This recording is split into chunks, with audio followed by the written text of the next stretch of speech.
Biglang kumulo ang kanyang sikmura. Isang pamilyar na pag-alon ng pagkahilo ang biglang umakyat mula sa kanyang tiyan patungo sa kanyang lalamunan. Napahawak si Ara sa gilid ng mesa. Mariing ipinikit ang kanyang mga mata habang hinihintay na lumipas ang sandali. Ngunit sa halip na pag-aalala, isang lihim na ngiti ang sumilay sa kanyang mga labi nang humupa na ang pakiramdam.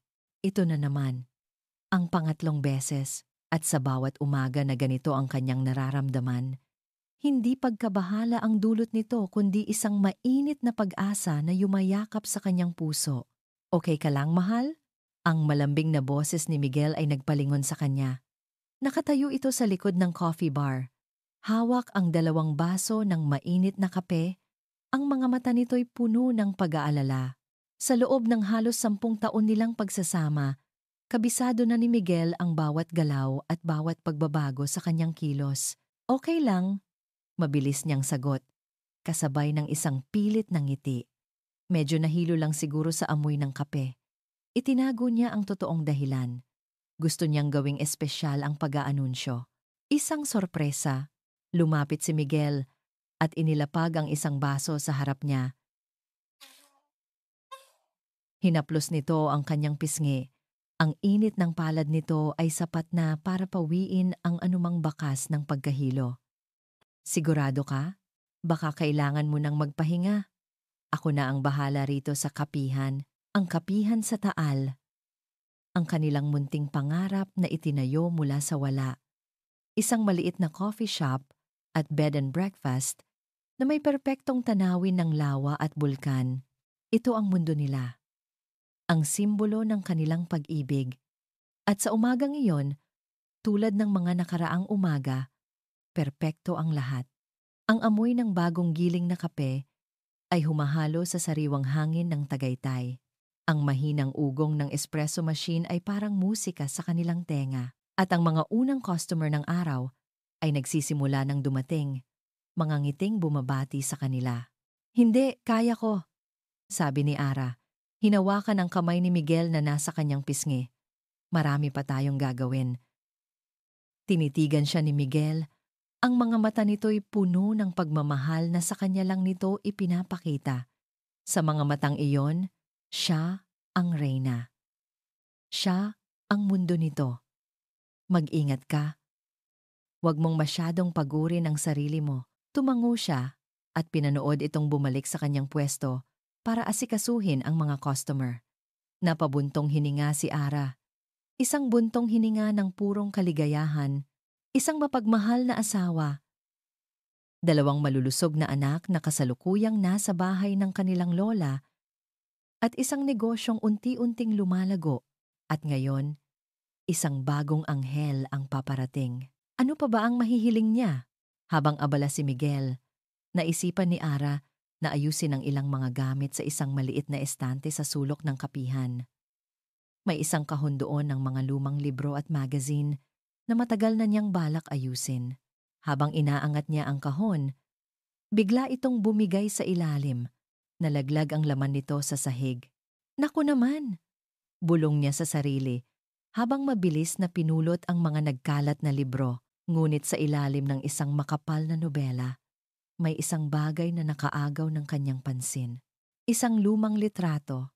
Nanginginig ang mga kamay niyang dinampot iyon. Nasa litrato ang isang mas batang bersyon ni Miguel, siguro ay noong college pa ito. Nakangiti ito ng napakalawak. Ang uri ng ngiti na bihira niyang makita ngayon, isang ngiti na walang halong responsibilidad, walang iniisip na problema. At sa tabi nito, may isang babae, hindi siya. Napakagandang babae. Sopistikada, ang buhok nito'y perpektong nakaayos. Ang ngiti nito'y parang pangmodelo sa isang mamahaling magasin. Nakaakbay si Miguel dito, at ang paraan ng pagkakatingin nila sa isa't isa, walang duda. Sila ay nagmamahalan. Si Isabella, ang pangalan ay parang isang pamilyar na multo na bumulong sa kanyang isipan. Ang babae, mula sa mga kwento ni Miguel, Noong nagsisimula pa lang sila ang kanyang first love, ang kanyang The One That Got Away. Isang kwento na matagal nang isinara ni Miguel o iyon ang inaakala niya. Isang malamig na kirot ang gumuhit sa kanyang puso. Mas matindi pa sa pagkahilong naramdaman niya kanina. 10 taon. 10 taon na ang nakalipas. May 2 na silang anak at isa pang paparating.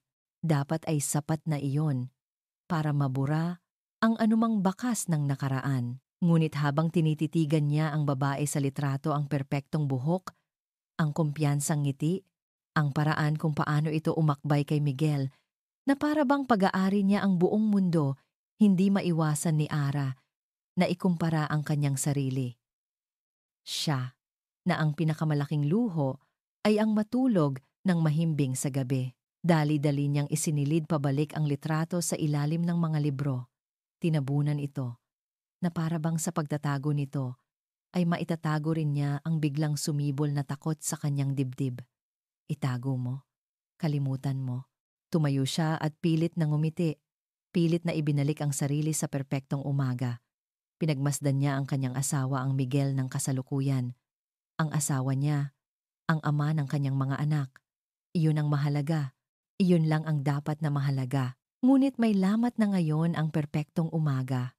Sa gitna ng abalang sandali, biglang tumunog ang cellphone ni Miguel na nakapatong sa counter. Isang masiglang ringtone na biglang naging parang ingay sa pandinig ni Ara. Sinagot ito ni Miguel. Hello? Napanood ni Ara kung paano unti-unting nagbago ang ekspresyon sa mukha ng kanyang asawa. Ang kaninang mainit na ngiti ay dahan-dahang nawala. Ang kanyang mga kilay ay bahagyang nagsalubong sa pagkagulat at pagkatapos, isang blangkong pader ang humarang sa mukha nito, isang ekspresyong hindi mabasa ni Ara. Komplikado at malayo, mas marami itong pinakikinggan kaysa sinasabi. Saan? Sige. Okay. Ang mga sagot nito ay maikli at formal, hindi tulad ng karaniwang masayahing Miguel. Pinapanood siya ni Ara mula sa kanyang kinatatayuan. Ang bawat himaymay ng kanyang katawan ay biglang nakaalerto. Nawala ang pagkahilo. Napalitan ng isang malamig na kaba na gumagapang sa kanyang sikmura. Sino ang kausap nito? Sino ang may kakayahang baguhin ang mood ng kanyang asawa sa isang iglap lang? Ibinaba ni Miguel ang tawag. Ngunit hindi niya agad binitawan ang cellphone. Nakatitig lang siya dito ng ilang sandali, tila malalim ang iniisip. Nang sa wakas ay mag-angat siya ng tingin, nagtama ang kanilang mga mata. Sinubukan ni Miguel na ngumiti, ngunit hindi umabot sa kanyang mga mata ang ngiting iyon. Hindi na napigilan ni Ara ang sarili. Nilapitan niya ito. Ang bawat hakbang ay parang ang bigat-bigat. Ang dating pamilyar na espasyo ng kanilang kapihan ay biglang parang naging dayuhan. Sino yon, mahal? Tanong niya. Ang boses niya'y mahina. Halos isang bulong. Nag-atubili si Miguel. Isang segundo lang. Ngunit ang isang segundong pag-aatubili na iyon ay parang isang kumpirmasyon sa lahat ng kanyang kinatatakutan. Huminga ito ng malalim. Tinitigan siya ng diretso sa mata. At sa wakas ay sinabi ang mga salitang dudurog sa kanyang perpektong umaga. Si Isabella. Bumalik na siya. Bumigat ang kamay ni Miguel sa manibela habang tinatahak niya ang daan palayo sa kanilang kapihan.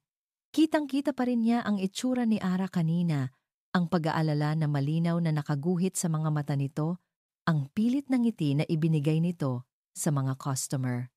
Para lang itago ang namumuong tensyon sa pagitan nilang dalawa. Isang oras lang, bulong ni Miguel sa sarili. Para bang sinusubukan niyang kumbinsihin hindi lang si Ara, kundi pati na rin ang kanyang sariling konsensya. Pagbibigyan ko lang siya. Respeto na lang sa nakaraan. Ngunit habang papalapit siya sa marangyang hotel sa sentro ng Tagaytay, alam niyang hindi lang ito tungkol sa respeto. Mayroong kuryosidad, mayroong isang bahagi sa kanya na gustong malaman kung ano na ang nangyari kay Isabella Reyes pagkatapos ng 10 taon. Ipinasok niya ang kotse sa parking lot ng hotel At ang pagkakaiba nito sa kanilang simpleng buhay ay sampal sa kanyang mukha. Ang kapihan sa Taal ay gawa sa kahoy at bato, mainit at pamilyar. Ang hotel na ito ay gawa sa salamin at bakal, malamig at impersonal. Ito ang mundo ni Isabela. At dati, ito rin ang mundong gusto niyang abutin. Humugot siya ng isang malalim na hininga bago pumasok sa labi. Ang hangin sa loob ay amoy mamahaling pabango. Ang sahig ay sobrang kintab na halos nasisilayan niya ang sariling refleksyon. Isang lalaking nakasuot ng simpleng polo shirt, malayo sa mga nakasuit na negosyanteng naglalakad sa paligid. At doon, sa gitna ng labi, nakita niya ito. Nakatayo si Isabela Reyes na parang isang reyna sa kanyang palasyo. Nakasuot ito ng isang itim na business dress na perpektong bumagay sa kanyang katawan. Ang buhok nito ay maikli at elegante. At ang kanyang ngiti ay kasing talas at kasing kinang ng mga diamante sa kanyang tenga. 10 taon ang lumipas, ngunit parang hindi ito tumanda. Mas naging kumpiyansa lang ito, mas naging makapangyarihan. Miggy, sabi nito, ang boses ay kasing kinis ng sutla. Lumapit ito at binigyan siya ng isang mabilis na yakap at isang halik sa pisngi. Isang kilos na para sa iba ay pangkaibigan lang, ngunit para kay Miguel, ramdam niya ang lamig nito. Kalkulado, I'm so glad you came. Bella? Sagot niya, bahagyang umatras para magkaroon ng distansya sa pagitan nila. Mukhang naging maganda ang buhay sa'yo sa Amerika. Isang maliit na tawa ang kumawala sa mga labi nito. Success suits me. Tara, let's sit. I ordered your favorite. Umupo sila sa isang tahimik na sulok ng lounge. At gaya ng sinabi nito, isang tasa ng Barako coffee ang inilapag sa harap niya, ang paborito niya noon. Ngayon, mas gusto na niya ang sarili nilang timpla sa kapihan, ang timpla na ginawa nilang dalawa ni Ara. Hindi na ito nagpaligoy-ligoy pa. Kumuha si Isabela ng isang mamahaling tablet mula sa kanyang bag at ipinakita sa kanya ang isang presentasyon. I didn't come back to the Philippines for a vacation, Miggy. I came back for an opportunity. Nag-scroll ito sa mga larawan, mga architectural design ng isang napakagandang luxury resort, mga floor plan, mga proyeksyon sa pananalapi na nakakalula ang mga numero. Isang prime property dito sa Tagaytay. May mga investor na ako mula sa Singapore. Ang kailangan ko lang ay isang local partner, isang tao na pinagkakatiwalaan ko, isang tao na kasing galing ko. Tumingin ito sa kanya. Ang mga mata nito'y matalas at direkta. Kailangan ko ikaw, Miggy. Hindi makapagsalita si Miguel. Ang utak niya ay biglang napuno ng mga posibilidad. Ang mga numerong nakikita niya sa screen ay hindi lang basta pera. Ang mga iyon ay nangangahulugang seguridad. Isang mas magandang kinabukasan para kina Ara at sa kanilang mga anak. Pambayad sa lahat ng utang. Sapat na pera para hindi na nila kailangang magbilang ng bawat sentimo. Ito ang pangarap na matagal na niyang itinatago sa likod ng kanyang isipan. Bella, may sarili na kaming negosyo ni Ara. Maliit lang, pero ang kapihan, putol nito sa kanya. Hindi bastos, pero may halong pangmamaliit. It's cute, Miggy. It's a nice little hobby, pero ito. Itinuro nito ang tablet. This is an empire. Ito ang dapat para sa'yo. Habang ipinapaliwanag ni Isabela ang mga detalye, ang pag-aalinlangan sa isip ni Miguel ay dahan-dahang natatabunan ng purong ambisyon. Ang boses ni Ara na puno ng pag-aalala ay unti-unting humihina, napapalitan ng tunog ng mga numerong lumalaki para sa pamilya niya. Ito ay para sa pamilya niya. Sa gitna ng kanyang pagkamangha sa proyekto, inabot ni Isabela ang folder ng mga dokumento. Sa pag-abot nito, sinadya nitong hawakan ang kanyang kamay na nakapatong sa mesa. Ang pagdampi ng balat nito ay nagdulot ng kuryente na hindi niya inaasahan. Tinitigan siya nito. Ang ngiti nito ay may halong lungkot at panghihinayang. Sayang tayo dati, di ba? Mahina nitong sabi. Sapat lang para marinig niya. We were a power couple. We could have owned this city. Biglang bumalik ang lahat ng pag-aalinlangan. Mabilis na binawi ni Miguel ang kanyang kamay. Ang sinabi nito ay tumagos. Isang matalas na paalala ng isang buhay na tinalikuran niya. Trabaho na lang muna ang isipin natin, Bella. Sabi niya. Pilit na ginagawang formal ang kanyang boses. Ngumiti lang si Isabela na para bang alam na alam nito ang epekto ng kanyang mga salita. Of course. Business first. Pag-uwi ni Miguel, madilim na. Ang masayang ingay ng kapihan ay napalitan na ng katahimikan. Nakita niya si Ara na nag-aayos sa counter, naghihintay. Ang paraan ng pagkakatayo nito, ang higpit ng hawak nito sa basahan, alam niyang hindi ito mapakali. Sinalubong siya ng mga mata nito. Walang tanong, ngunit naroon lahat. Ang takot, ang pagdududa, ang pag-asa na sana ay mali ang kanyang iniisip. Kumusta? Tanong ni Ara, ang boses ay bahagyang nanginginig. Lumapit si Miguel. Gusto niyang sabihin na wala lang iyon. Gusto niyang sabihin na si Ara lang ang mahalaga, ngunit ang mga numero at ang pangako ng isang mas magandang buhay ay umuugong sa kanyang isipan. Anong gusto niya sa'yo, Miggy? Diretso nitong tanong, at sa tanong na iyon, naramdaman ni Miguel ang bigat ng desisyong kailangan niyang gawin. Huminga siya ng malalim, umiiwas sa direktang tingin ni Ara. Pinili niya ang mga salitang alam niyang magbibigay sa kanya ng oras. Mga salitang puno ng pangako pero kulang sa katotohanan. May offer siya, Ara. Isang offer na pwedeng bumago sa buhay natin. Ang mga salitang iyon ay parang isang malaking bato na humarang sa lalamunan ni Ara. Isang offer na pwedeng bumago sa buhay natin. Ang buhay nila. Ang buhay na binuo niya kasama si Miguel. Ang buhay na para sa kanya ay perpekto na. Ano ang kailangang baguhin? Sinundan niya si Miguel papasok sa kanilang maliit na opisina sa likod ng kapihan. Umupo ito sa tapat niya. Ang mesa na laging pinagsasaluhan nila ng mga plano at pangarap ay naging parang harang sa pagitan nilang dalawa. Inilatag ni Miguel ang isang makintab na folder sa mesa. Ang pangalan ni Isabela Reyes ay naka-emboss sa kulay gintong letra sa takip. Isang luxury resort, Ara. Simula ni Miguel. Ang boses niya ay puno ng sigla na hindi na itago ang kaba. Siya ang lead investor, pero kailangan niya ng local partner. Ako ang gusto niya. Habang nagsasalita si Miguel, habang ipinapaliwanag niya ang mga detalye ng proyekto, ang mga numero, ang mga porsyento, hindi iyon ang naririnig ni Ara. Ang tanging naririnig niya ay ang pangalan ni Isabela, paulit-ulit.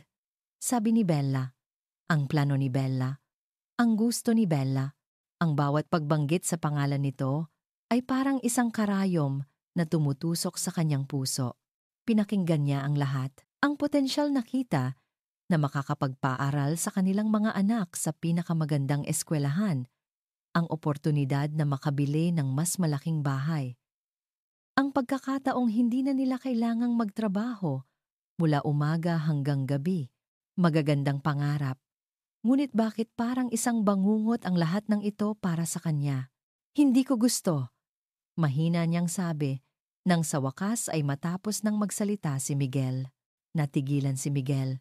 Ang sigla sa kanyang mukha ay napalitan ng pagkalito. Ano? Hindi mo man lang ba pag-iisipan? Para saan pa? Miggy? Tumingin si Ara sa paligid ng kanilang opisina sa mga litrato ng kanilang mga anak na nakasabit sa pader, sa mga drawing na idinikit nila sa ref, sa kalendaryo kung saan minarkahan niya ang kanilang anibersaryo. Masaya na tayo dito.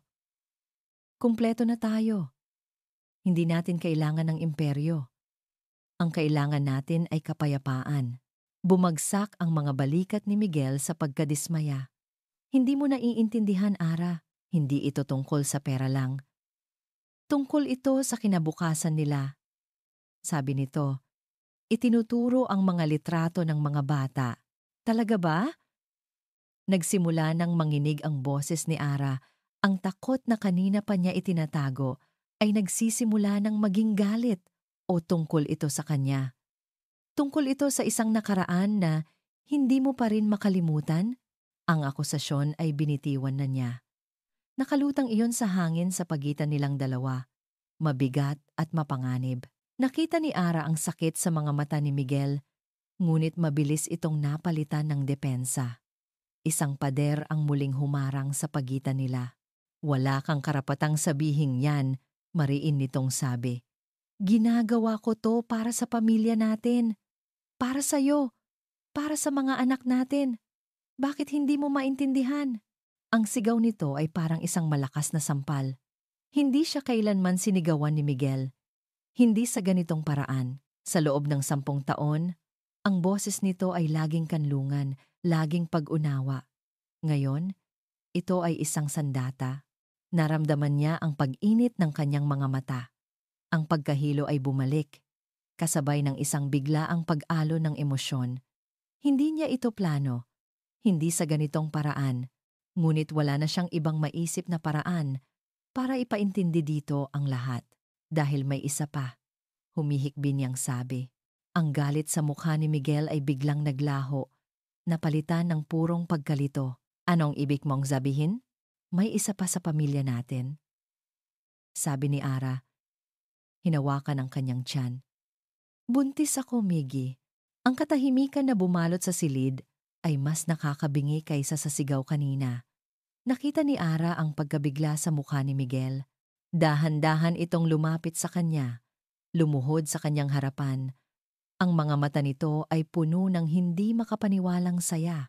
Totoo? Halos pabulong nitong tanong. Tumango lang si Ara.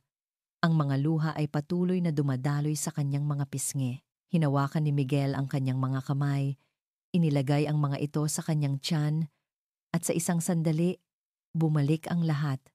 Bumalik ang kanyang Miguel, ang asawa niya. Niyakap siya nito ng mahigpit. Magkaka-baby na ulit tayo, bulong nito sa kanyang buhok. Salamat, mahal. Salamat. Sa yakap na iyon, umasa si Ara. Umasa siyang sapat na ang balitang ito para kalimutan na ni Miguel ang alok ni Isabela. Sapat na ito para manatili sila sa kanilang perpektong mundo. Ngunit nang kumalas ito sa yakap, may ibang kislap sa mga mata nito. Isang kislap ng panibagong determinasyon. Lalo na ngayon, sabi nito, ang boses ay puno ng panibagong sigla na dumurog sa puso ni Ara. Kailangan natin to. Kailangan natin tanggapin ang offer na to. Tinitigan nito si Ara. Ang mga mata ay puno ng mga pangarap na hindi na niya bahagi para sa kanya. Sa mga salitang iyon, naramdaman ni Ara ang unang lamat, isang maliit ngunit malalim na bitak sa pundasyon ng kanilang pagsasama. Ang simula ng isang pagkasira na hindi niya alam kung paano pa maaayos. Nagsimula ang proyekto. At kasabay nito, nagsimula ring magbago ang lahat. Ang dating Miguel, na laging nauuna sa pagbubukas ng kapihan, ay madalas nang wala sa umaga. Napapalitan ang pamilyar na tunog ng kanyang pagtimpla ng kape ng katahimikan o ng isang maikling text message na nagsasabing, maaga ang meeting ko, mahal. I love you. Sinubukan ni Ara na intindihin para ito sa kanilang pamilya. Para ito sa kanilang bagong baby. Paulit-ulit niya itong sinasabi sa kanyang sarili na parang isang dasal, umaasang kung sapat na beses niyang uulitin ay magiging totoo ito sa kanyang puso. Isang gabi, habang nag-aayos siya ng mga mesa para sa pagsasara, tumunog ang kanyang cellphone. Isang mensahe mula kay Miguel from pauwi na. Grabe ang araw na to pero sulit ang pagod. Thank you sa pag-intindi. Isang ngiti ang sumilay sa labi ni Ara. Ito ang kailangan niya. Isang munting pagpapatunay na kahit gaano ito kaabala, siya pa rin ang iniisip nito. Ngunit may kasunod na isa pang mensahe. Isang larawan. Binuksan niya ito. Nasa larawan si Miguel at si Isabela. Nakatayo sila sa harap ng isang malaking blueprint na nakalatag sa mesa. Pareho silang nakangiti. Hindi ito isang formal na ngiti para sa litrato. Ang ngiti ni Miguel ay malawak at totoo. Ang ngiti na nagpapakita ng purong saya at excitement. At si Isabela, nakatayo ito ng mas malapit kaysa sa nararapat. Ang isang balikat nito ay halos dumidikit na sa braso ni Miguel. Biglang nanlamig ang mga kamay ni Ara. Ang init na dala ng unang mensahe ay biglang naglaho, napalitan ng lamig na gumapang sa kanyang buong katawan. Trabaho lang yan, sabi ng isang bahagi ng kanyang isip, pero ang isa pang bahagi, ang bahaging nasasaktan, ay sumisigaw. Bakit kailangang may litratong ganyan?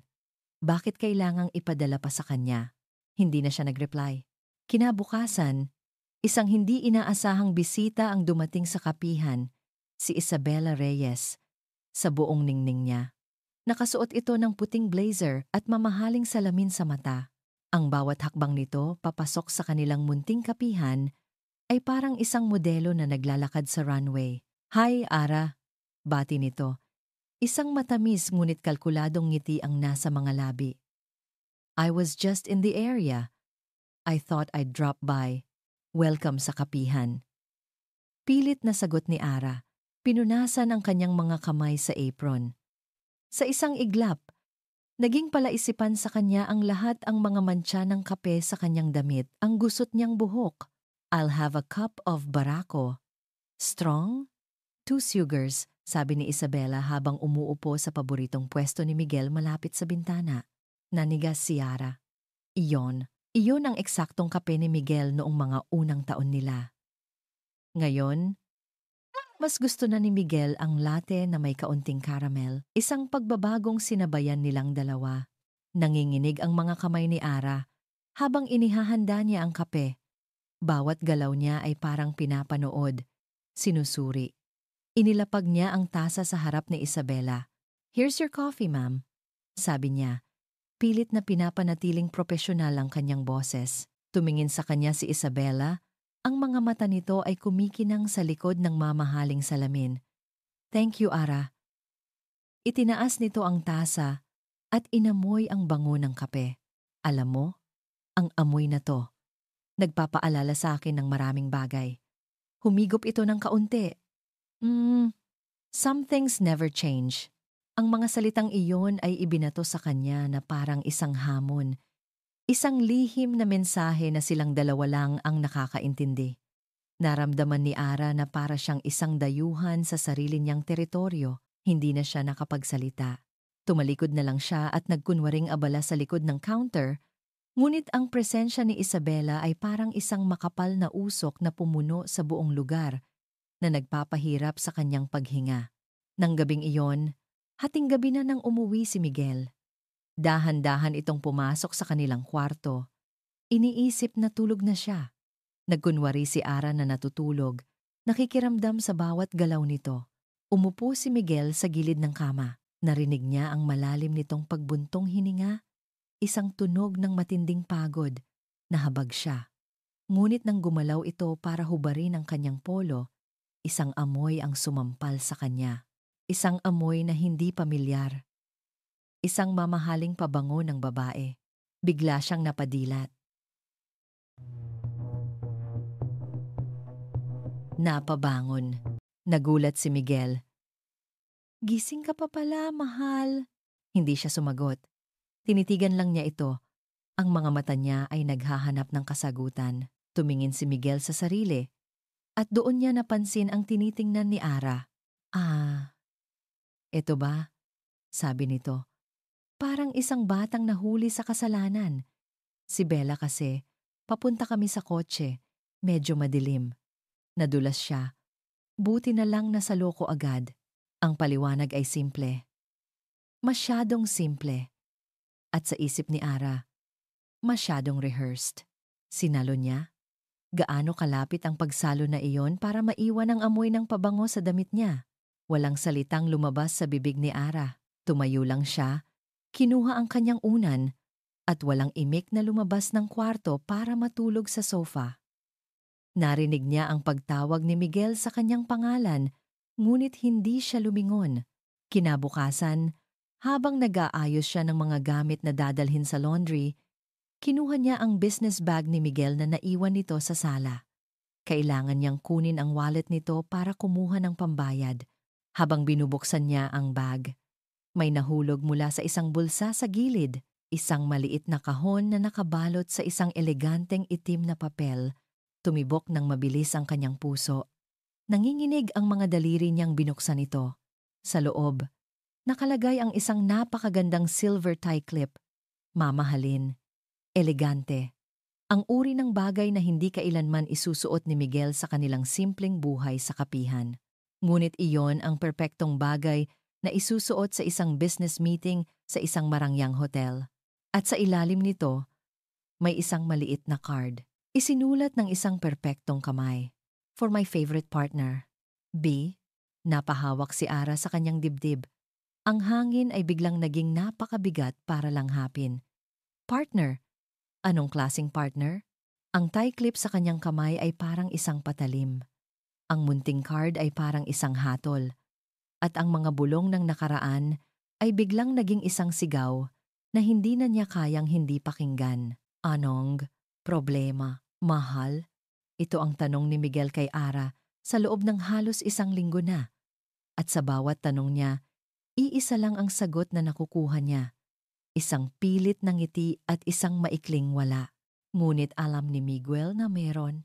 Ang dating masayang kwentuhan nila sa gabi ay napalitan ng katahimikan.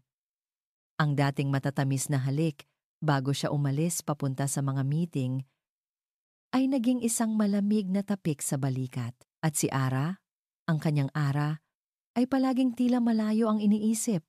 Ang mga mata nito ay may bakas ng lungkot na hindi nito inaamin. Hormones lang siguro, sabi ni Miguel sa sarili. Sinusubukang humanap ng isang lohikal na paliwanag. Ganyan din siya nung pinagbubuntis niya si Lito, ngunit sa kaibuturan ng kanyang puso, alam niyang iba ito. Naramdaman niya ang pressure mula sa lahat ng direksyon.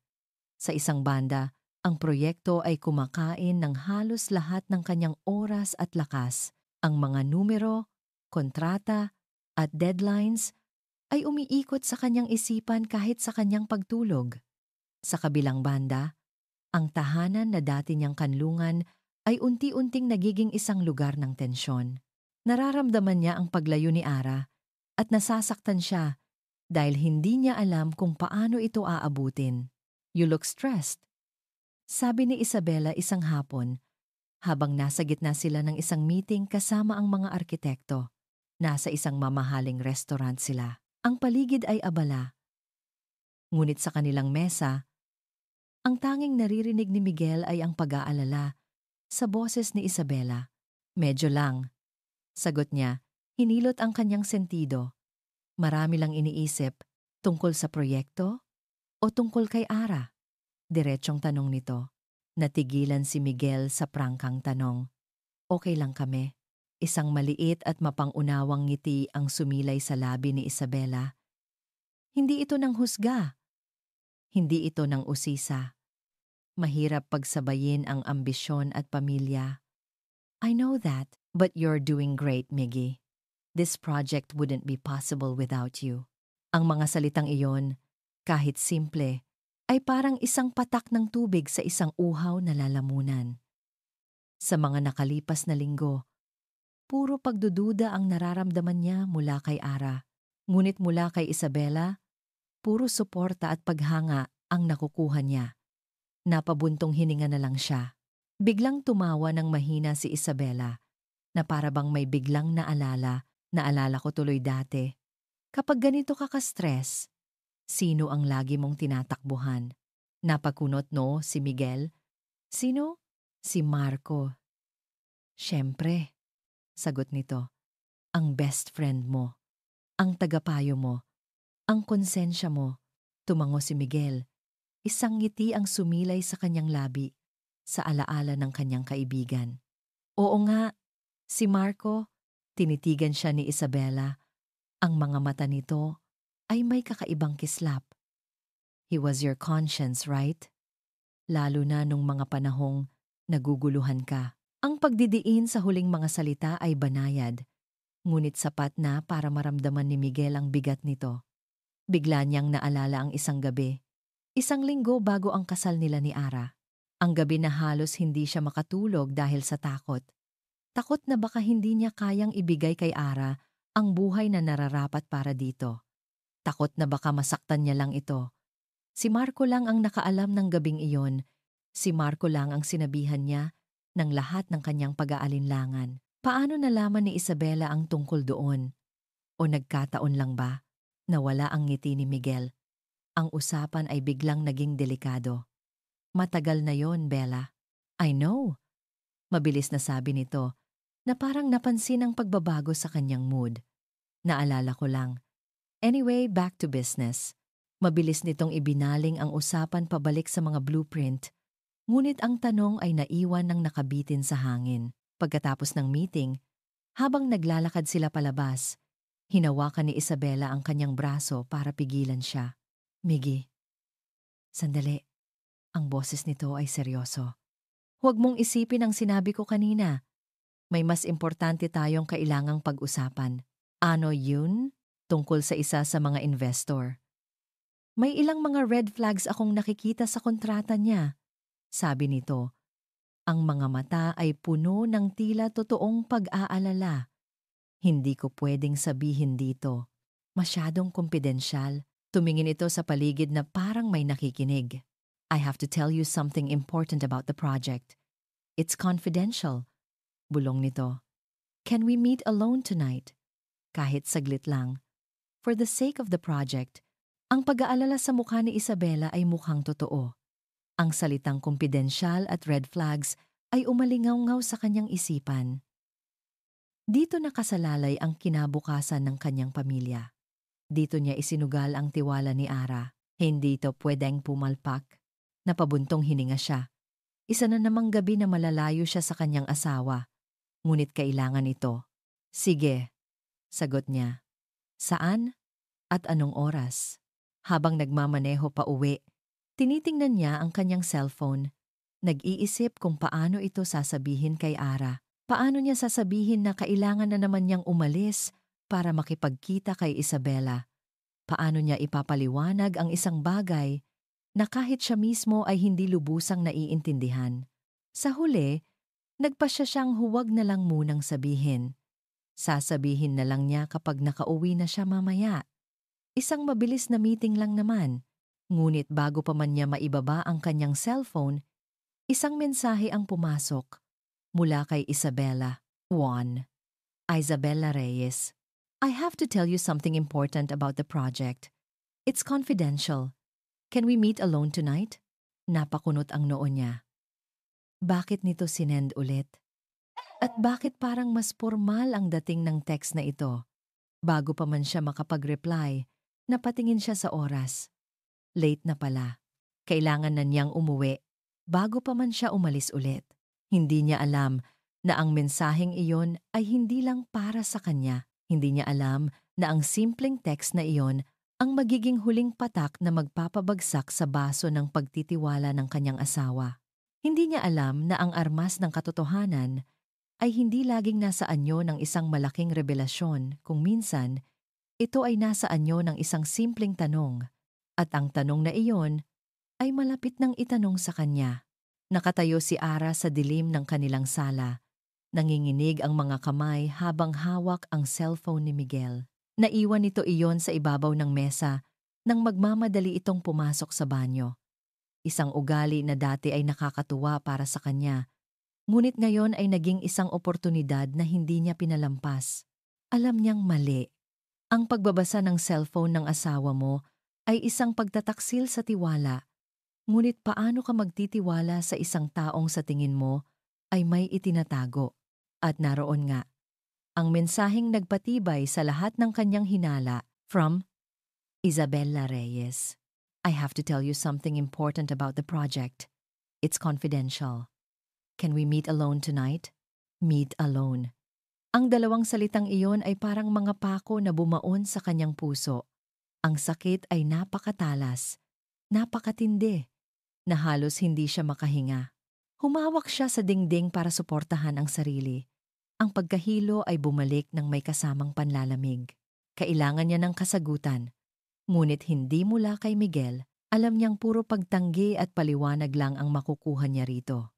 Kailangan niya ng isang taong makakapagsabi sa kanya ng totoo.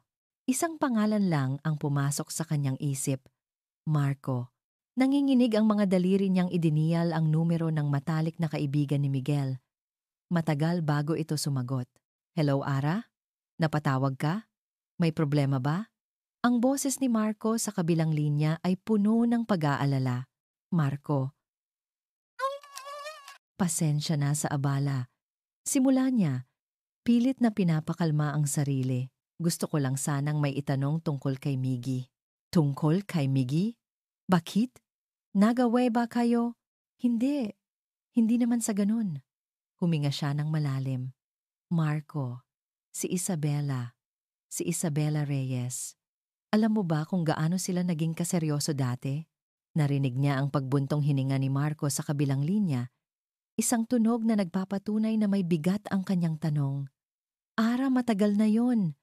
College pa kami noon. Alam ko, pero kailangan kong malaman. Pagpilit niya, ang boses ay nagsimula ng manginig. Totoo ba? Totoo bang mahal na mahal siya ni Miggy? Hindi, Ara. Hinding-hindi totoo yan. Mabilis na sagot ni Marco. Ikaw ang mahal ni Miggy. Kayo ng mga bata. Maniwala ka sa akin.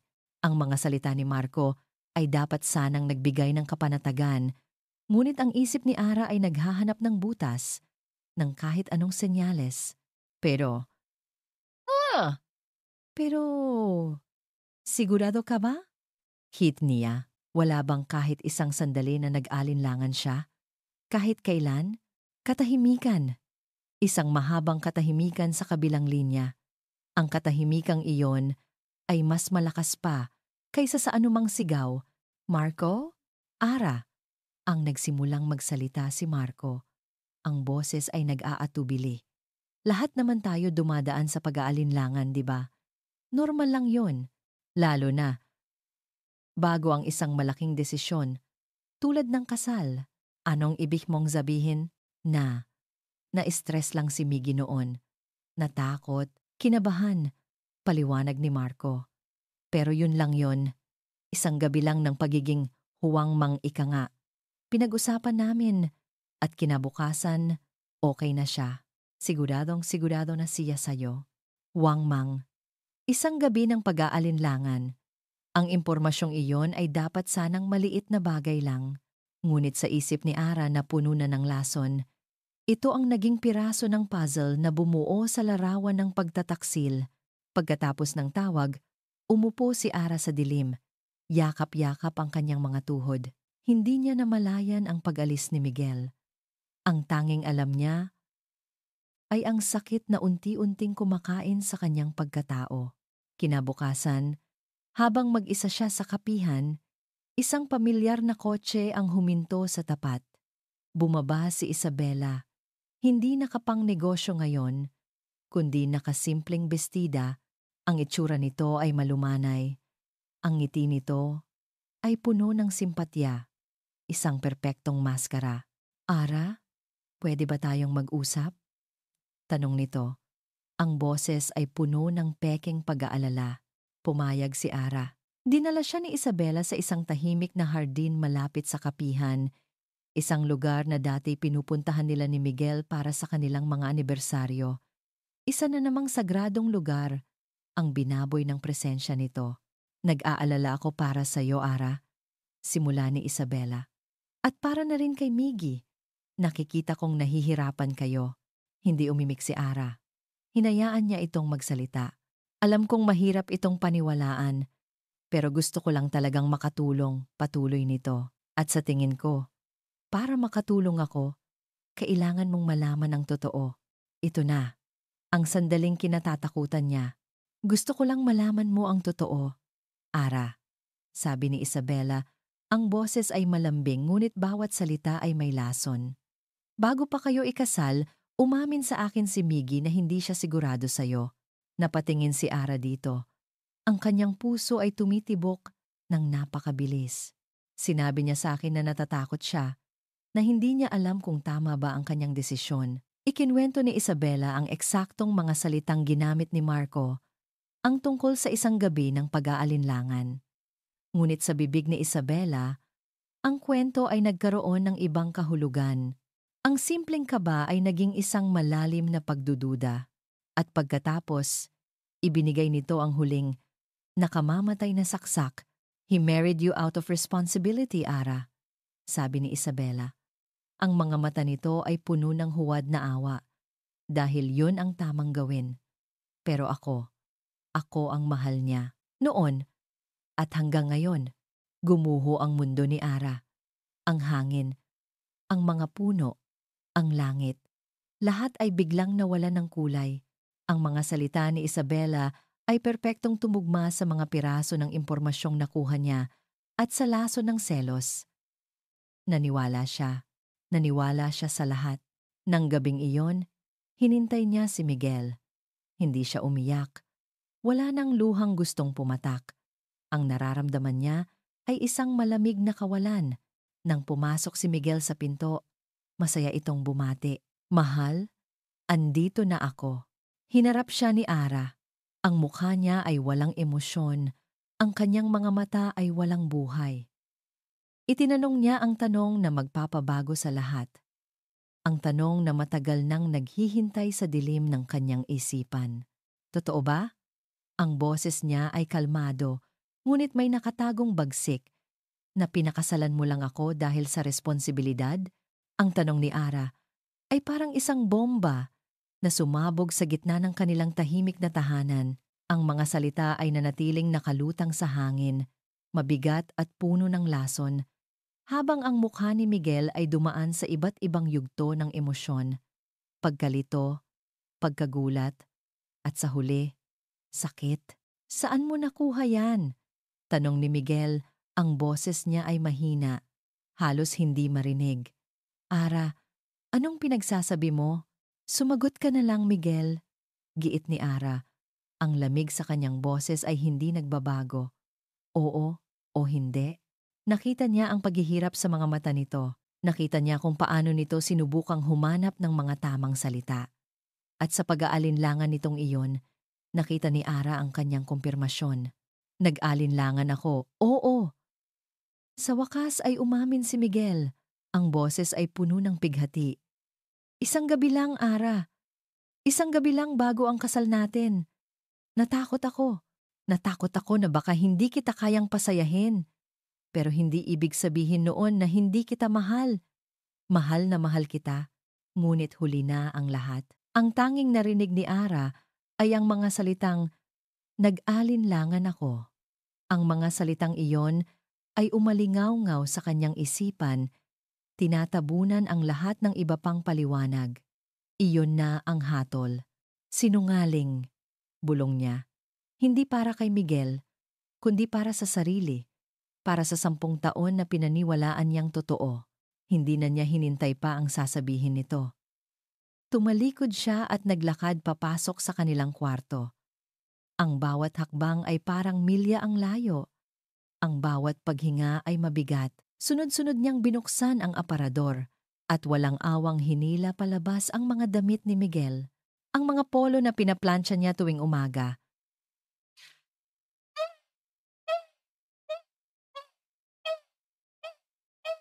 Ang mga paborito nitong t-shirt, ang suit na isinuot nito noong kasal nila. Lahat ay hinagis niya sa sahig, isang magulong tumpok ng mga alaala na gusto na niyang sunugin.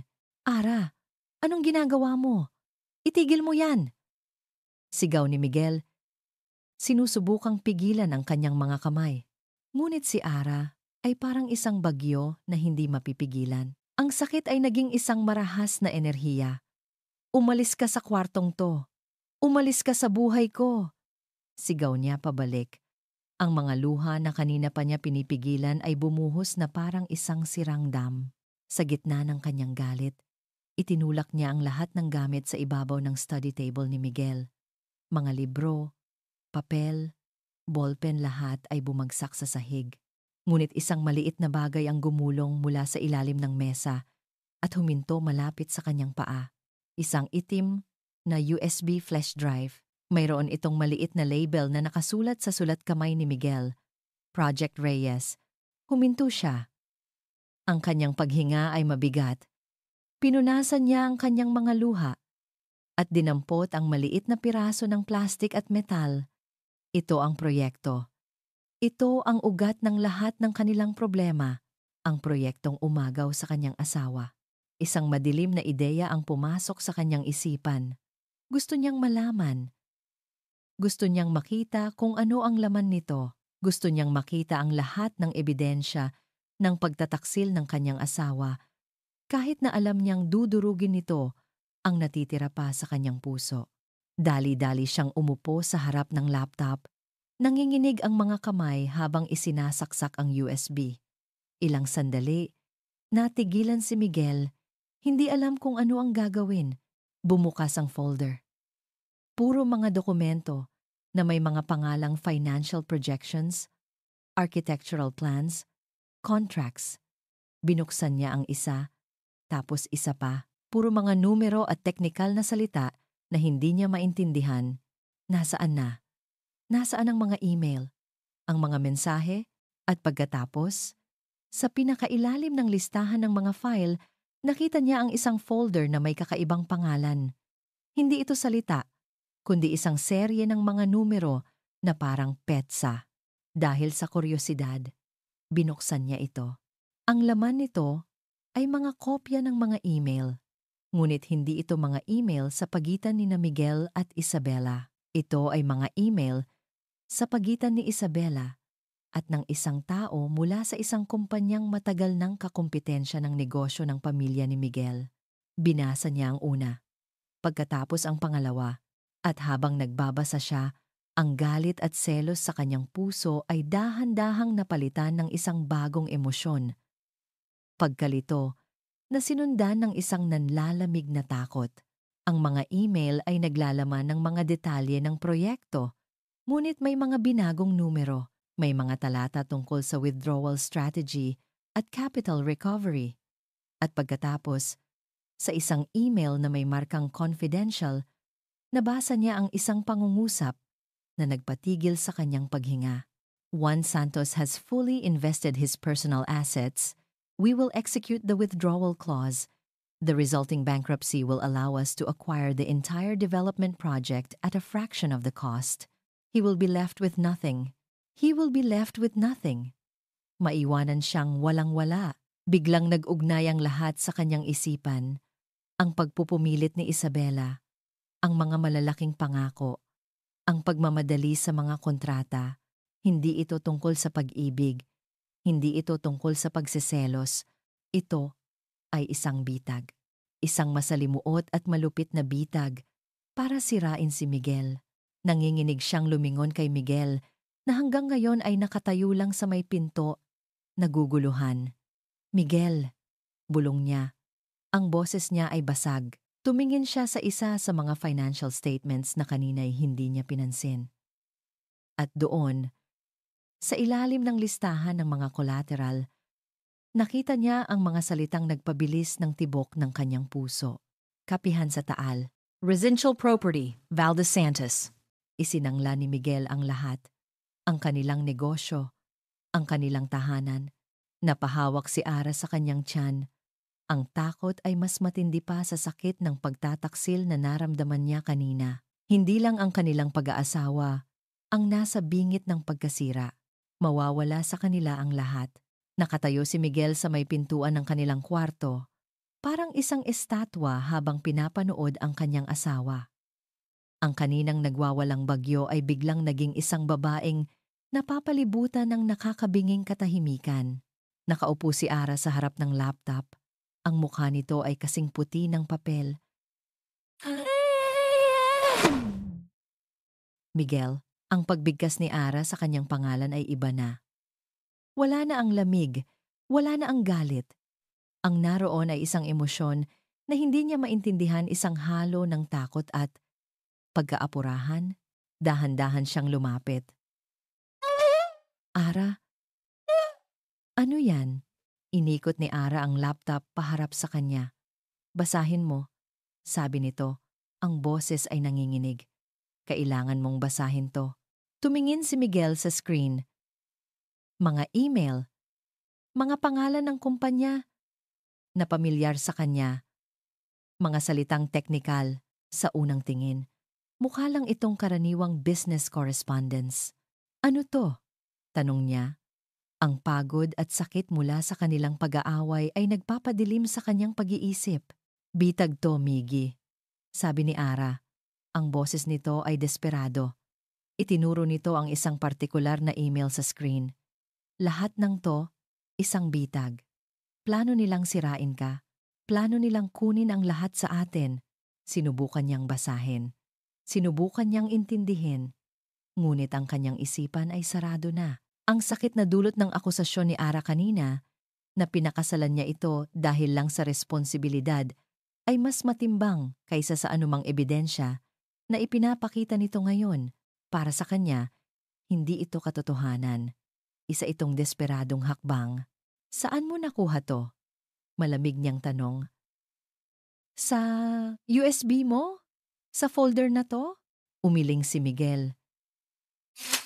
Isang mapait na tawa ang kumawala sa kanyang lalamunan. Hindi ka panipaniwala. Tumingin siya kay Ara. Ang pagkadismaya ay malinaw na nakaguhit sa kanyang mukha. Hindi ko alam kung paano mo to ginawa, Ara. Hinak mo ba ang email niya?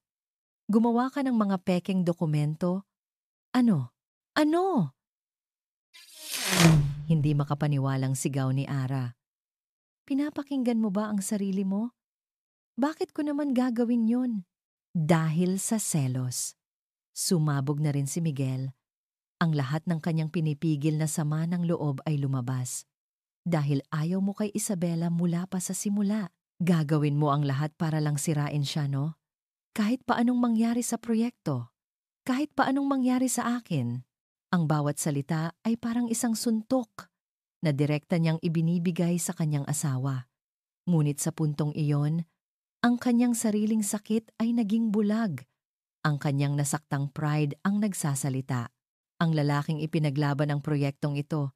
Ang lalaking tiniis ang paglayo ng kanyang asawa para sa kinabukasan nila ay hindi matanggap na maaaring nagkamali siya, na maaaring tama si Ara mula pa sa simula.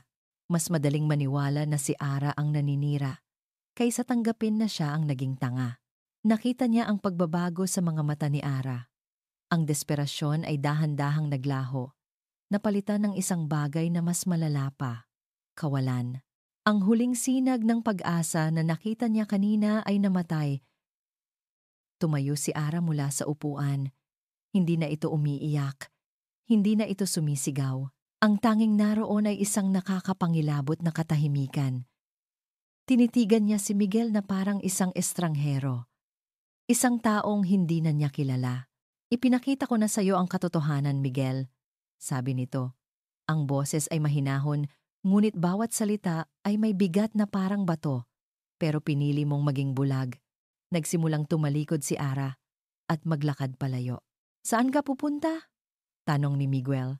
Huminto ito sa may pintuan ngunit hindi lumingon. Wala na akong lugar dito, sagot nito. Umatras si Ara ng isang hakbang palayo sa kanya. Ang distansya ay maliit lang, ngunit para kay Miguel, parang isang malalim na bangin ang biglang lumitaw sa pagitan nilang dalawa. Narinig niya ang huling mga salita nito, hindi isang sigaw, kundi isang bulong na puno ng pagtatapos. Tapos na tayo, Miguel. Wala na akong dapat ipaglaban pa. At pagkatapos, tumalikod na ito at naglakad palayo. Walang lingon-lingon, walang pag-aalinlangan. Bawat hakbang nito palayo sa kanya ay isang pako na ibinabaon sa kanilang 10 taong pagsasama na nagmamarka sa katapusan ng lahat ng kanilang binuo. Walang salita, walang sigaw. Ang tanging maririnig sa kabahayan ay ang mahinang tunog ng mga zipper na isinasara at ang kaluskos ng mga damit na inilalagay sa maleta para kay Ara. Ang bawat tunog ay parang martilyo na pumupukpok sa huling pako ng kabaong ng kanilang pagsasama. Hindi siya lumingon pabalik matapos niyang iwan si Miguel sa kwarto. Ang sakit ay napakalalim na parang manhid na ang kanyang buong katawan. Hindi na niya kayang makipagtalo. Hindi na niya kayang magpaliwanag. Paano mo ipapaliwanag ang katotohanan sa isang taong piniling takpan ang kanyang mga mata? Una niyang pinuntahan ang kwarto ng mga bata. Tulog na tulog ang dalawa niyang anak, si Lito at si Maya. Ang kanilang mga mukha ay payapa at walang muwang sa unos na sumisira sa kanilang pamilya. Dahan-dahan siyang lumuhod sa pagitan ng kanilang mga kama. Hinaplos niya ang buhok ni Lito. Nakamukhang kamukha ni Miguel.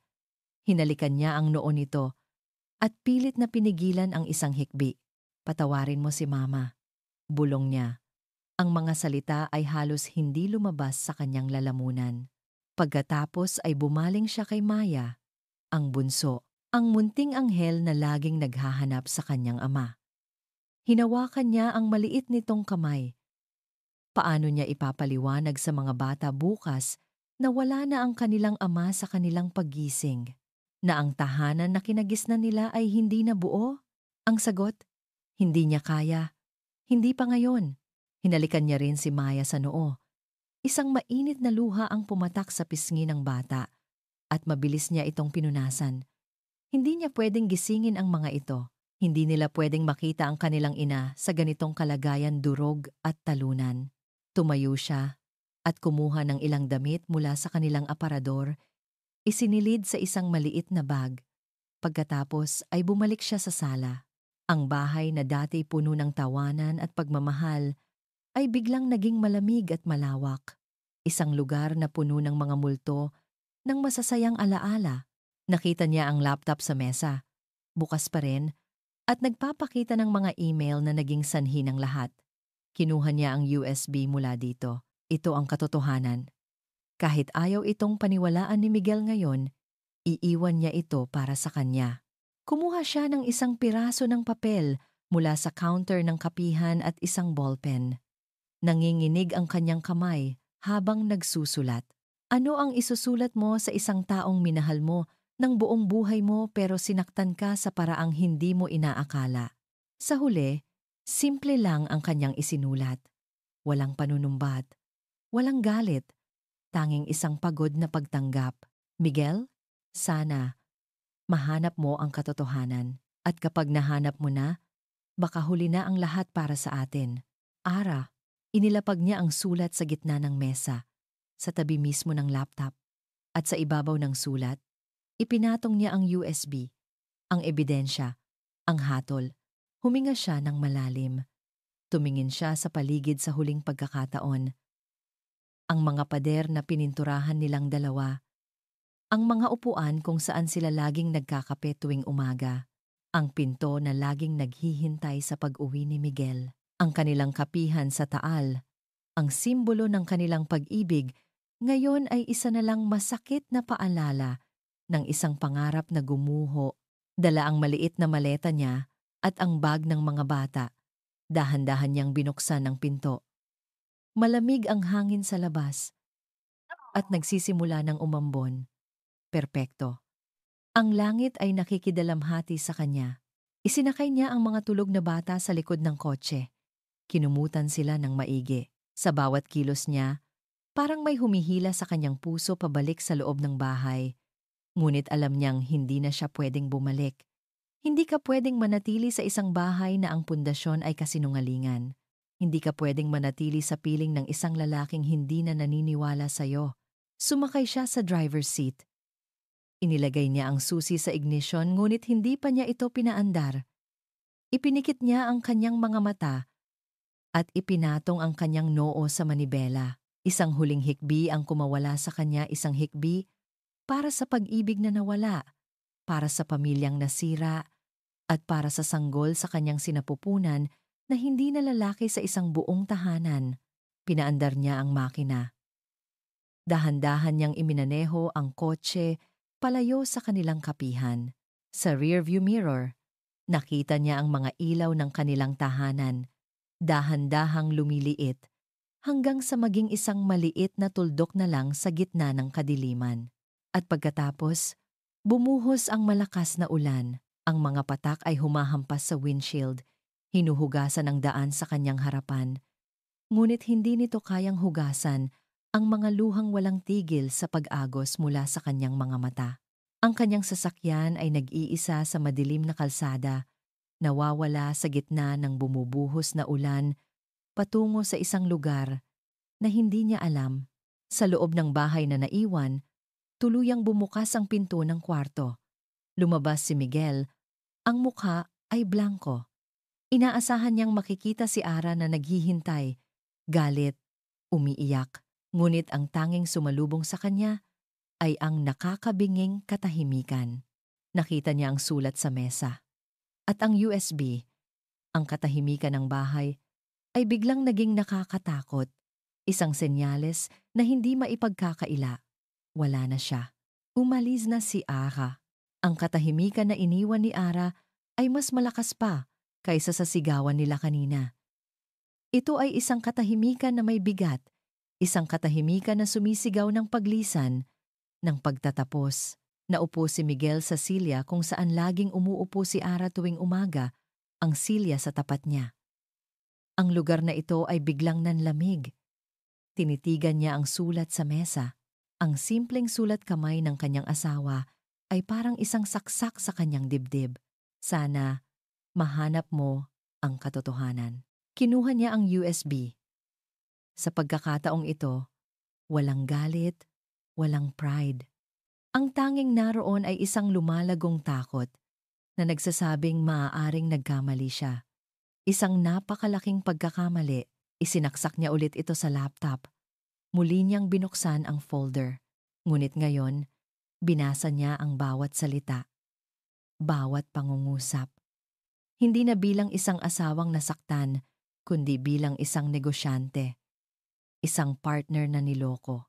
Ang mga salitang withdrawal clause, capital recovery, fully invested personal assets ay hindi na lang basta mga technical na salita.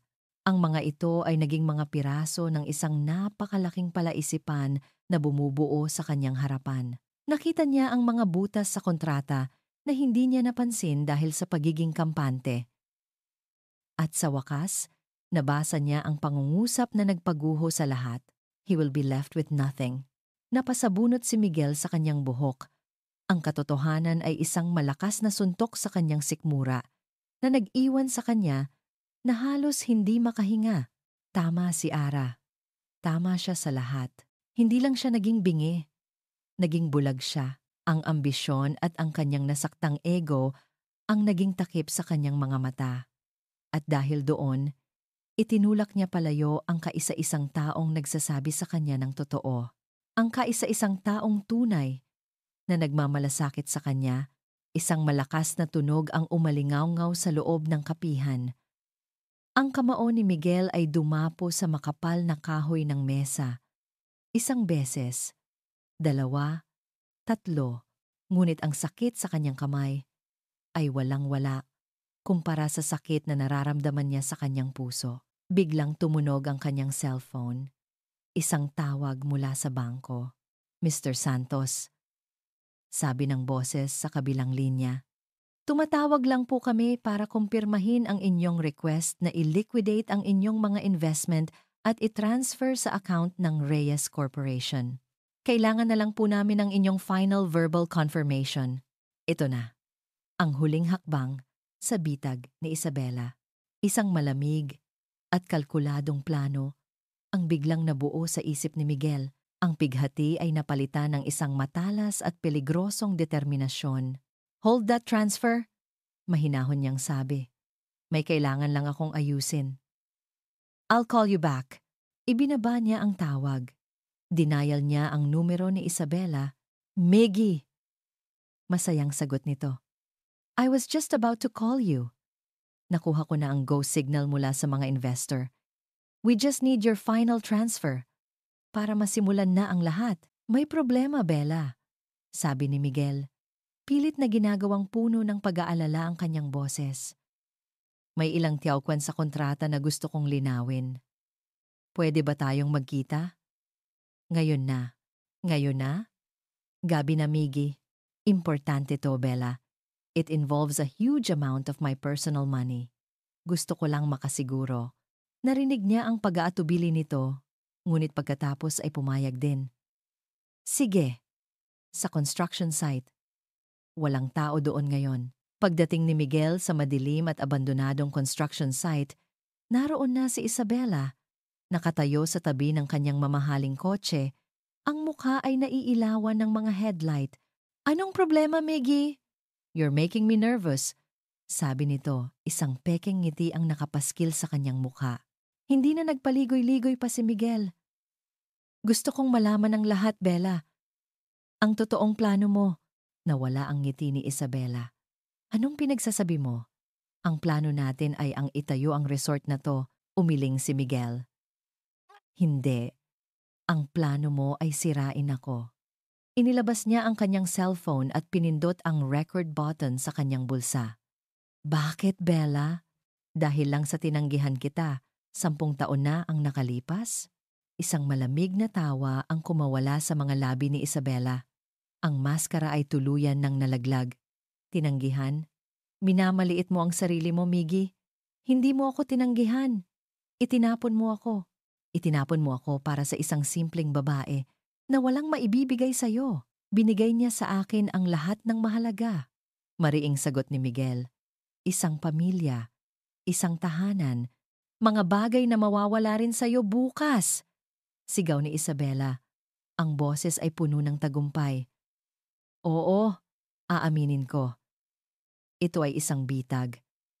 At nahulog ka ng walang kahirap-hirap. Sa isang pirma mo lang bukas. Lahat ng pinaghirapan ninyo, ang kapihan, ang bahay, lahat ng yan ay mapupunta sa akin. You didn't just want the business," sabi ni Miguel. Ang boses niya ay kalmado na ngayon, isang nakakatakot na kalmado. "You wanted to destroy me. To destroy my family. Gusto kong maramdaman mo ang naramdaman ko. Gusto kong makita kang walang-wala, nagmamakaawa, at sa huli, babalik ka pa rin sa akin dahil wala ka ng ibang pupuntahan." Lumapit si Miguel. Ang mga mata niya ay malamig at matalas. "Diyan ka nagkakamali." Itinaas niya ang kanyang cellphone. Ipinapakita ang screen na nagpapakitang nakarecord ang buong pag-uusap nila. "Nakuha ko na ang lahat ng kailangan ko," sabi niya. Ang mukha ni Isabela ay biglang namutla. Ang tagumpay ay napalitan ng purong gulat at takot. Sinubukan nitong agawin ang cellphone, ngunit mabilis na umatras si Miguel. "Huli ka na, Bella," sabi niya. Ang bawat salita ay may bigat ng isang hatol. "You wanted me to have nothing? Ikaw ang mawawalan ng lahat." Tumalikod siya. Hindi na pinansin ang mga sigaw at pagbabanta ni Isabela. Habang naglalakad siya pabalik sa kanyang kotse, wala siyang naramdamang tagumpay. Ang tanging naroon ay isang malalim na sakit at pagsisisi. Nailigtas niya ang kanilang negosyo, nailigtas niya ang kanilang tahanan, ngunit ang pinakamahalaga sa lahat ay nawala sa kanya. Kailangan niyang mahanap si Ara. Kailangan niyang mahanap ang kanyang pamilya. Iyon na ngayon ang nag-iisang bagay na mahalaga. 2 araw. 2 araw na parang isang walang katapusang gabi para kay Miguel. Hindi siya umuwi sa kanilang bahay. Natulog siya sa isang maliit na upuan sa loob ng kapihan, yakap-yakap ang isang lumang apron ni Ara, nilalanghap ang amoy nito na unti-unti nang nawawala. Ang unang araw ay ginugol niya sa pag-aayos ng gulo. Ipinasa niya ang recording ng pag-amin ni Isabela sa kanyang abogado at sa bangko. Ang kanilang mga ari-arian ay ligtas na, ngunit ang tagumpay ay walang lasa. Ang pangalawang araw ay ginugol niya sa paghahanap. Tinawagan niya ang lahat ng kanilang mga kamag-anak at kaibigan. "Nakita niyo ba si Ara? Nandyan ba ang mga bata?" Ang bawat sagot na wala ay parang isang suntok sa kanyang dibdib. Sa huli, may isang pangalan na pumasok sa kanyang isip. Isang matandang kaibigan ni Ara mula sa Batangas, na may-ari ng isang maliit na beach resort, isang lugar na minsan nang ikinuwento sa kanya ni Ara bilang kanyang escape. Nagmaneho si Miguel ng walang tigil. Bawat kilometrong tinatakbo ng kotse ay parang isang dasal na sana nandoon sila. At naroon nga sila. Mula sa malayo, natanaw niya si Ara. Nakaupo ito sa buhanginan, nakatanaw sa payapang dagat. Ang buhok nito ay nililipad ng hangin. Ang tiyan nito ay mas malaki na ngayon. Mas halata na ang buhay na dinadala nito sa kanyang sinapupunan. Sa tabi nito, naglalaro sina Lito at Maya. Ang kanilang mga tawanan ay ang tanging tunog na sumisira sa katahimikan ng alon. Isang perpektong larawan. At wala siya doon. Dahan-dahan siyang naglakad palapit. Hindi niya alam kung ano ang sasabihin. Walang salita ang sapat para punan ang napakalaking pagkukulang na ginawa niya. Naramdaman ni Ara ang kanyang presensya. Dahan-dahan itong lumingon. Ang mga mata nito ay nagpakita ng pagkagulat na mabilis na napalitan ng isang pader ng depensa. Hindi ito galit. Hindi ito sakit. Ito ay pagod. Huminto si Miguel ilang talampakan mula sa kanya. Hindi na siya lumapit pa. Alam niyang wala siyang karapatan. Walang pagdadahilan, walang paliwanag. Tanging ang katotohanan, patawarin mo ako. Ang tatlong salitang iyon ay lumabas sa kanyang bibig na parang isang bulong dala ng hangin patungo kay Ara. Ang bigat ng kanyang pagsisisi ay naroon lahat sa tatlong salitang iyon. Hindi sumagot si Ara. Tumingin lang ito sa kanya. Ang mga mata nito ay sinusuri ang bawat bahagi ng kanyang pagkatao. Inilabas ni Miguel ang kanyang cellphone. Hindi niya ipinakita. Inilapag lang niya ito sa buhanginan. Sa pagitan nilang dalawa, pinindot niya ang play. Ang boses ni Isabela, matalas at puno ng galit, ay umalingaw-ngaw sa payapang dalampasigan. Gusto kong makita kang walang-wala, nagmamakaawa. Sinundan ito ng kanyang sariling boses. Kalmado ngunit basag. Binigay niya sa akin ang lahat ng mahalaga. Habang tumutugtog ang recording, hindi inaalis ni Ara ang tingin kay Miguel. Nakita niya ang lahat sa mga mata nito, ang mga gabing walang tulog, ang sakit, ang pagsisisi. Nang matapos ang recording, katahimikan ang muling namayani. Tanging ang tunog lang ng mga alon ang maririnig. At sa katahimikang iyon, nagsimulang gumuho ang pader na itinayo ni Ara sa paligid ng kanyang puso. Dahan-dahan itong tumayo. Naglakad ito palapit sa kanya. Sa bawat hakbang nito, humihigpit ang kabog sa dibdib ni Miguel. Tatanggapin ba siya nito? O ito na ba ang huling pamamaalam? Huminto si Ara sa mismong harapan niya. Nakita ni Miguel ang mga luha na namumuo sa mga mata nito. Ngunit hindi ito mga luha ng galit. Ito ay mga luha ng sakit na sa wakas ay pinapakawalan. Bakit hindi ka naniwala sa akin, Miggy? Mahina nitong tanong, ang boses ay basag. Hindi ito isang akusasyon, kundi isang tanong na puno ng pighati. Bakit hinayaan mong umabot tayo sa ganito? Walang pagtatanggol sa sarili. Tanging ang mapait na katotohanan, dahil naging tanga ako. Sagot ni Miguel. Ang kanyang sariling mga mata ay nagsimula na ring mamasa. Nabulag ako ng ambisyon, ng pride. Ang sakit isipin na mas pinaniwalaan ko ang mga kasinungalingan niya kaysa sa asawa ko. Patawarin mo ako, Ara. Sa buong buhay ko, hinding-hindi ko mapapatawad ang sarili ko sa sakit na idinulot ko sa'yo. Ito ang pag-amin na hinihintay ni Ara, hindi ang mga paliwanag.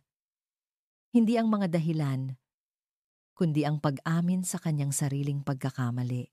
Natakot ako, umamin si Ara. Ang boses ay nanginginig na.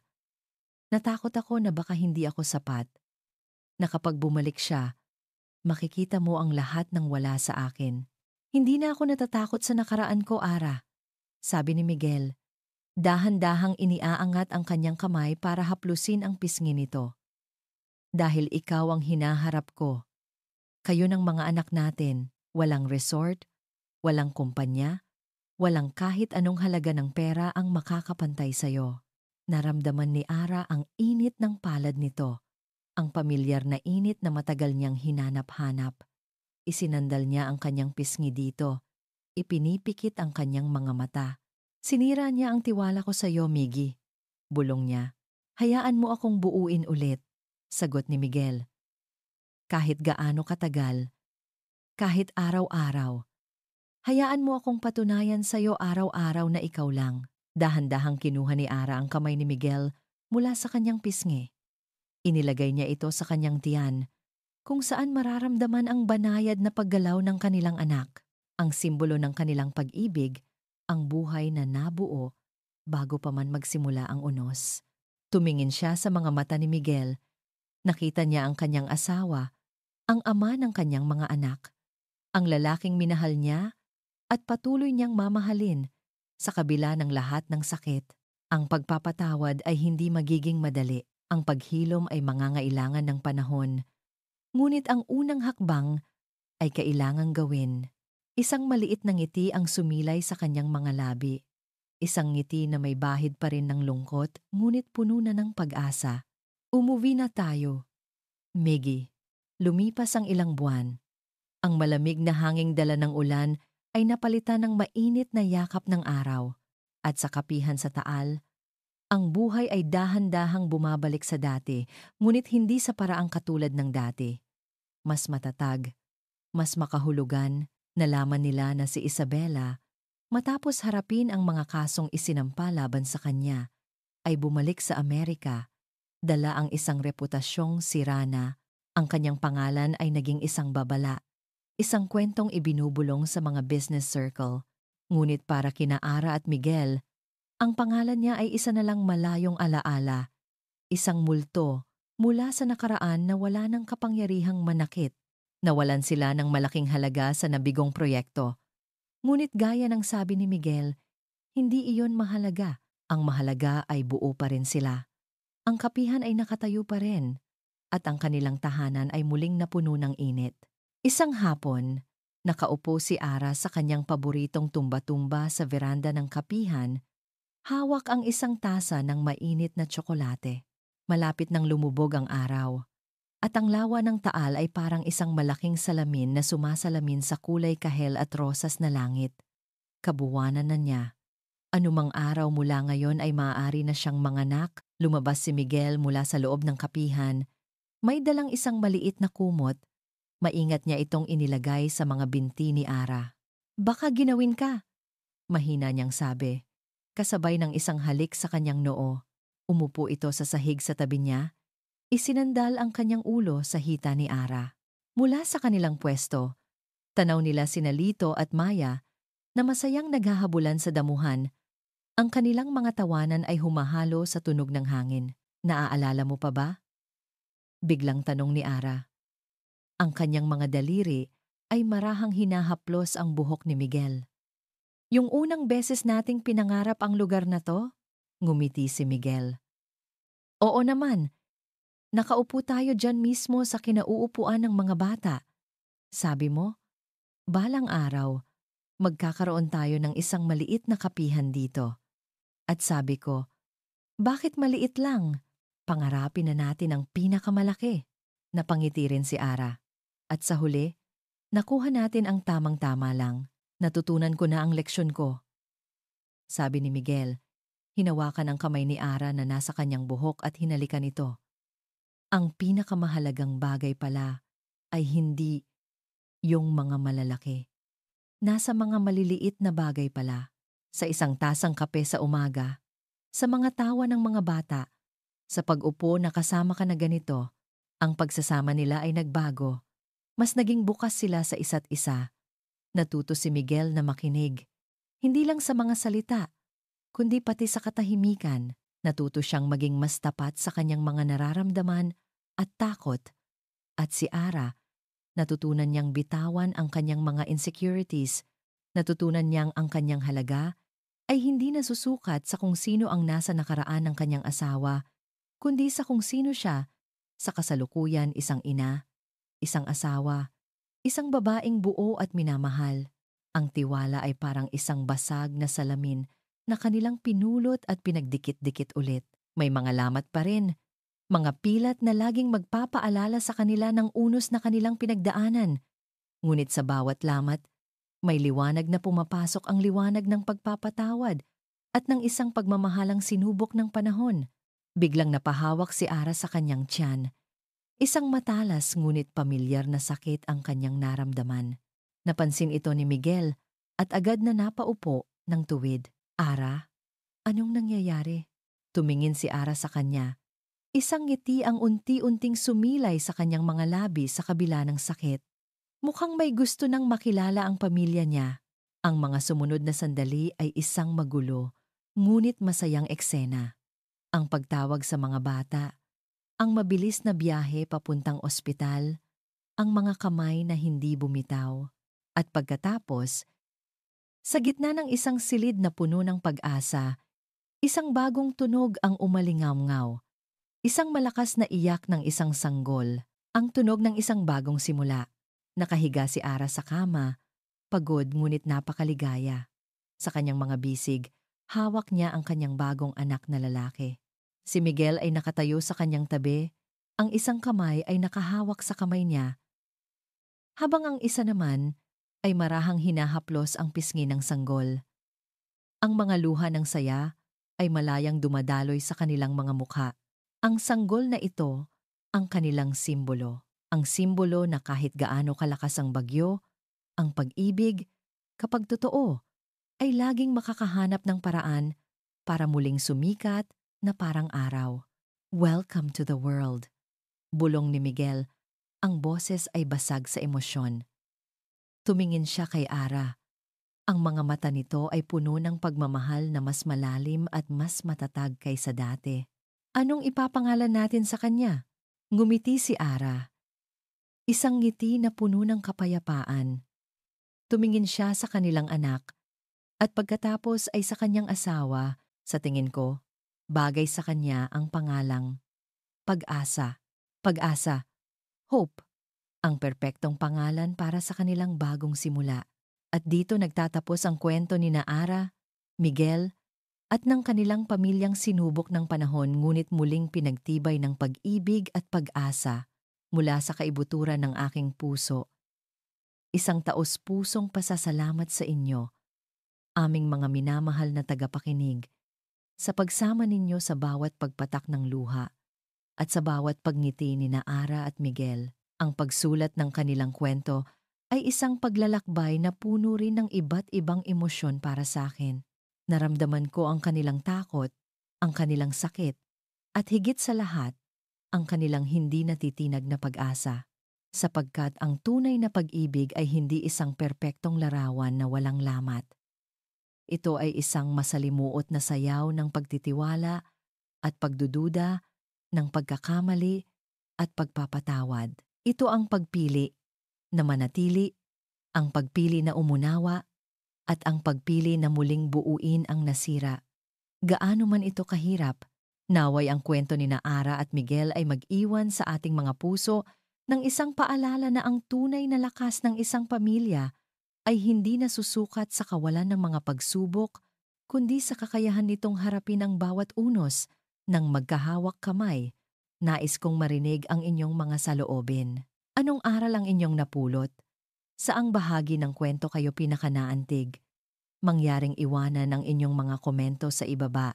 Ang inyong bawat mensahe ay inspirasyon para sa amin na magpatuloy sa paglikha ng mga kwentong tatatak sa inyong mga puso. Hanggang sa ating muling pagsasama.